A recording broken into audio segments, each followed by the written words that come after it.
What are you watching? Welcome back to Argus Hamilton's Comedy Store tonight, and it is a real personal pleasure to bring a friend on to the show for you all, a funny, funny man. As a matter of fact, he won the last comic standing. You've seen him on TV, comedy Fresh Off the Boat, and he's got his own documentary coming up called Alonzo Bodden, Historically Incorrect. Bring it out, ladies and gentlemen, for Alonzo Bodden. Thank you. Nice to have you here, man. I got to correct you, though. Historically Incorrect isn't a documentary, although it should be. No, that was my second Showtime special. Oh. And then I have another special coming up this summer on Amazon that's called Heavy Lightweight. Heavy Lightweight. Heavy Lightweight. So that, and the reason it's called that because I do heavy material, then I do lightweight material, then I do heavy, then I do light. So in the same set? Yeah. Oh. So we came up with that title. Yeah. Will you do a heavy bit and then a light bit, not alternate, or is it 30 minutes of one, 30 minutes of the No, other? it's more like the bits alternate. You can't keep hitting them with heavy stuff because then they get all depressed. Yeah. You know what I mean? So it's like I pound them in the head with reality, and then I'm like, nah, just kidding, Will. You know, so I might go like racism and then cell phones. Mm-hmm. You know, so they're like, oh, Oh, okay, thank God. Okay. Then we're gonna hit Me Too. Then let's go shopping. You know, so that's how. Yeah, that's how I do it. That's very smart. That's how I do it. Yeah, I don't want to Float like a butterfly, sting like a bee. Exactly. Gotcha. They don't know what's coming yet, but crowds would pick up on the rhythm of it. Like I would start out saying heavy, like then they would be like, oh yeah, we got it now. We know when you shifted. So yeah, it was fun. Well, you've been at this for a while. I've been in the game 26 years now. Yeah. This is my 26th year. And you won't remember this, but you tried to get me in here as a Comedy Store regular like 25 years ago, 24 years ago. We'd seen each other at a convention. That's right. Yeah. That's right. And you brought me down, and I didn't get in then, and I am still not in. That's insane. So if you know a guy, if you got a friend. Mitzi? No, she's the one who turned me down the first time. That's not like her. Yeah. She knows funny, and you were born funny. Thank you. I saw you tear them up at that convention, man. Yeah, and those are fun. But no, I'm cool with it. Like now, it's kind of a funny thing. The fact that I'm not a Comedy Store regular, I just kind of hang on to that now. Like, I'm not, one day, when I'm in 40 years, I'm gonna come back and do my 6 minutes. And you're gonna make some poor kid follow you. That's right. You earn it, you little punk. 40 years polishing this 6 minutes. I'm ready.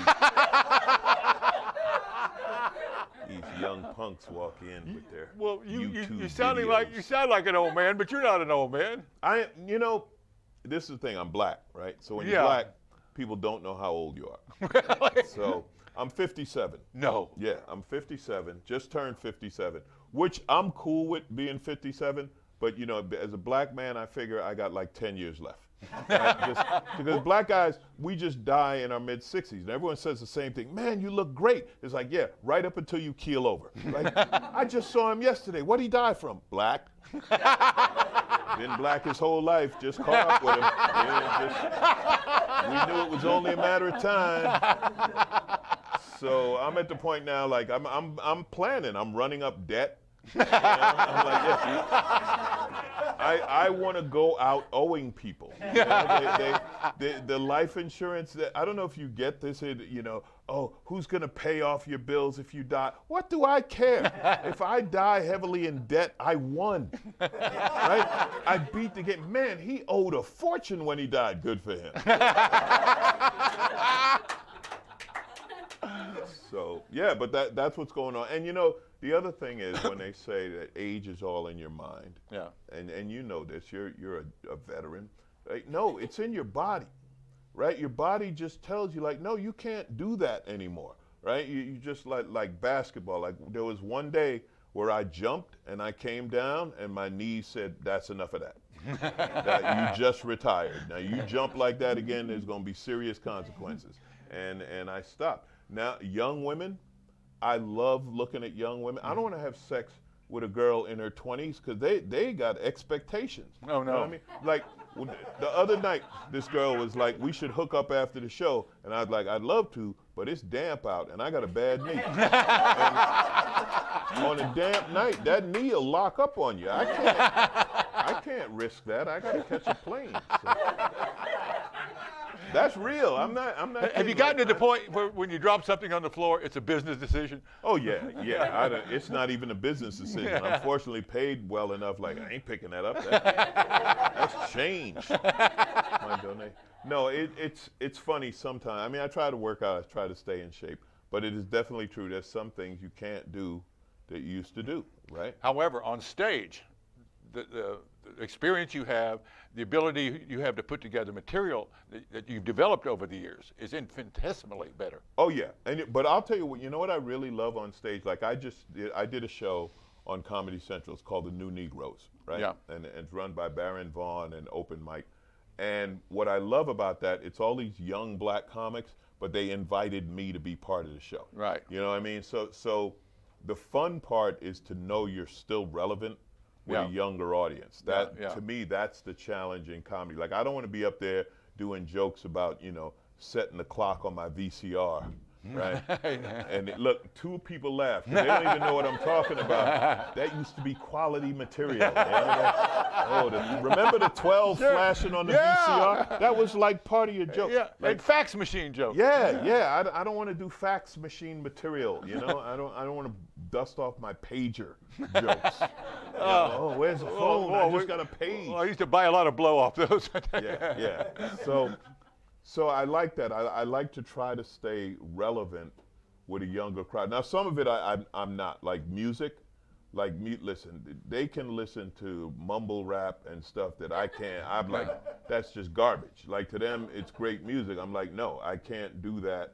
But rap arrived with your generation. Yes, hip hop. We started. Matter of fact, I grew up in New York, so I remember the real origins of hip hop when the DJs were in parks in New York and rappers were just starting. This is late 70s, early 80s. But the big difference then, there was a whole social consciousness to it, right? Yeah. Because it was a voice for people who didn't have a voice. And then think of early Spike Lee. Right. Yeah. And then Public Enemy and EPMD and all, they had something to say. Then in the 90s, it kind of went to the gangster thing, right? Yeah. And then that kind of played out. Then it became, like, bragging has always been part of rap, but it used to be, I can rap better than you. Then it became like, I got more bling than you. Yeah. And now I don't even know, like Jay-Z, I can still, I can still relate to Jay, right? Yeah. But he's old now. He was just named by Forbes magazine the first hip hop billionaire in history. Yeah, about 10 days ago. Brilliant. He's brilliant. Yeah. So he's got $1 billion and Beyonce. You know what you do? You got if you have $1 billion and Beyonce, you won, right? Like that's just the answer. How you doing, Jay? I won. I beat the game. You won. So good for him. Well, somebody else that has that billionaire and a supermodel wife is President Trump, and you have the same birthday he had. No, I don't.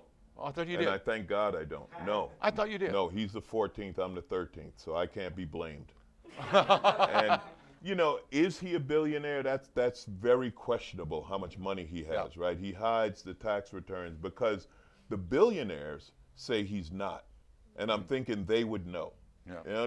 There's only so many billionaires. I figure they all know each other, right? There should be some club that they secret go handshake. To. Yeah, something that like, you got $1 billion? Yeah, welcome. And they looked at him and said, close. He's not sure what fork to use. Yeah. So no, I don't. But you just turned 57. Just turned 57. Yeah, I'm good with it though. Yeah. My agent always tells me, stop telling people how old you are. I'm like, that's right, because they don't have Google. They could never research and find out how old I actually am, so I'll just keep it a secret. Right? I mean, that's the deal. Now, we were talking about this, like, there's no secrets anymore, right? Any privacy is an illusion. Mm-hmm. And people complain about it, but it's like, well, it's too late because it's already out there. Anything, now they've reached the point, you don't even have to look. You think about buying something, right? Yeah. And then it just pops up on your feed. And you're like, son of a bitch, they're good. They're good. I was just thinking about that, and now I know where to get it at a discount. Right? Honestly, there's no privacy anymore. That's all an illusion. Our phone has a camera and a microphone. Alexa, Her and Siri, I don't like either one of them. Really? I don't like either one of them. Siri's a little more cranky. Siri doesn't like Alexa because Alexa's younger. Siri's like, who's this young chick hanging out in the kitchen? Siri and Alexa fight in my house. And Siri will sometimes get mad, and I'll be 50 miles from home, and my phone will just stop working. And Siri will be like, yeah, that bitch ain't portable, is she?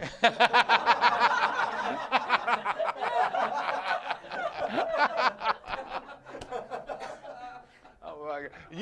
You used to fix helicopters for a living. Yes, I fixed airplanes, helicopters, private jets. I worked on all kind of aircraft. It was fascinating and it was fun. That was my day job. Then they started drug testing. Uh-oh. No, I had a good run with that. That's what led to comedy, because I started training new mechanics, and I honestly had more fun making them laugh than teaching the technical stuff. And then I took a comedy writing class. I did 5 minutes, and I never looked back. Right. I just decided this is what I was going to do. I still have my toolbox, really? in my garage. You could still fix it in a helicopter. In case this doesn't work out. Yeah. I'll tell you. You know what's funny about that? I have licenses, right? The FAA licenses mechanics. It's called airframe and power plant license. My licenses technically are still valid.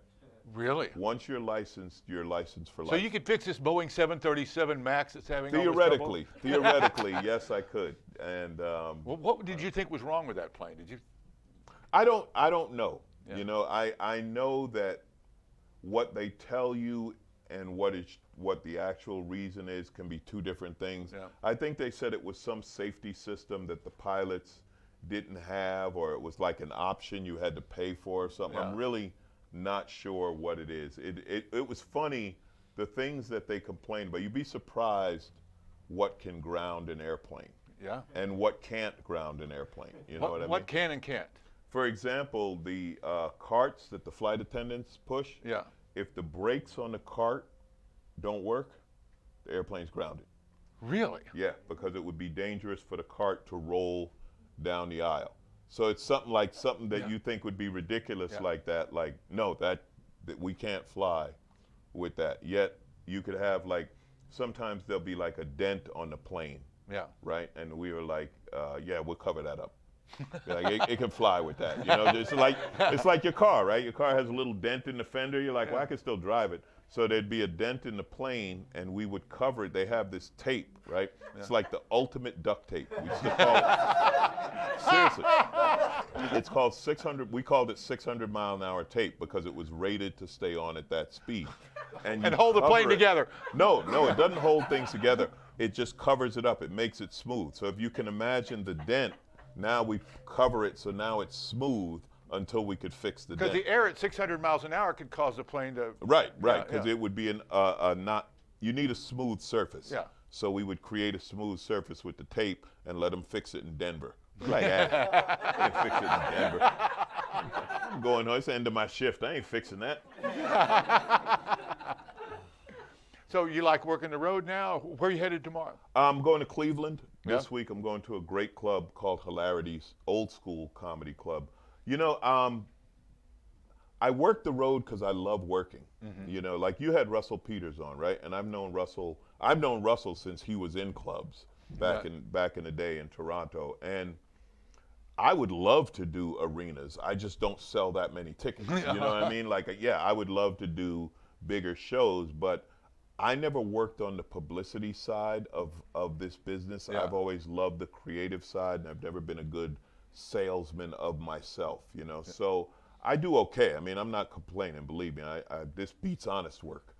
But but I work clubs because that's where I work. And you know, I don't hate it. If you work a good door deal, you can make an excellent living. The door deals are all right. The money's okay. The hardest part of the job is the travel. Airlines and airports are just, and you know, and I'm a platinum flyer. Like, I fly enough that I'm platinum, and they treat me like, I don't know what they do in the group 8. You know what I mean? Like when I hear like group 8 and 9, I'm like, ooh, you should have drove. You don't want to be in group 8, you know.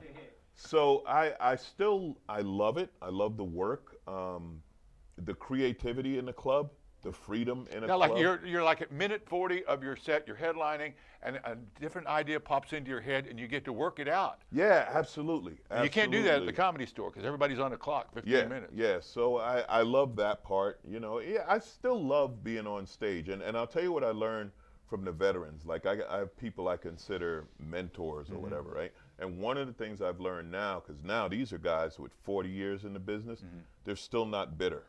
Really? Right? See, that's the thing, because you know, I always say we're in a lottery business. You know this. You've seen a lot of people that you worked with. Next thing you know, they're worth $50 million. Yeah. They're worth $100 million, right? You get one right break. And it's easy to get bitter because you're like, oh, I'm funnier than that bitch or that one. And that may be true, but the way the business works is the way it works. So what I've learned from these people is like not to be bitter, you know, because the thing is we always look at who's up here, right? But we never, there's always someone down here looking at you saying, man, I wish I was you, but you never think about that. So I like to look down at them and remind them I'm better than they are.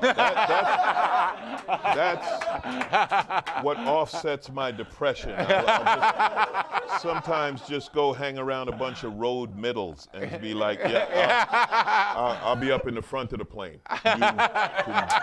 Just so I feel I've achieved something. You certainly have, ladies and gentlemen.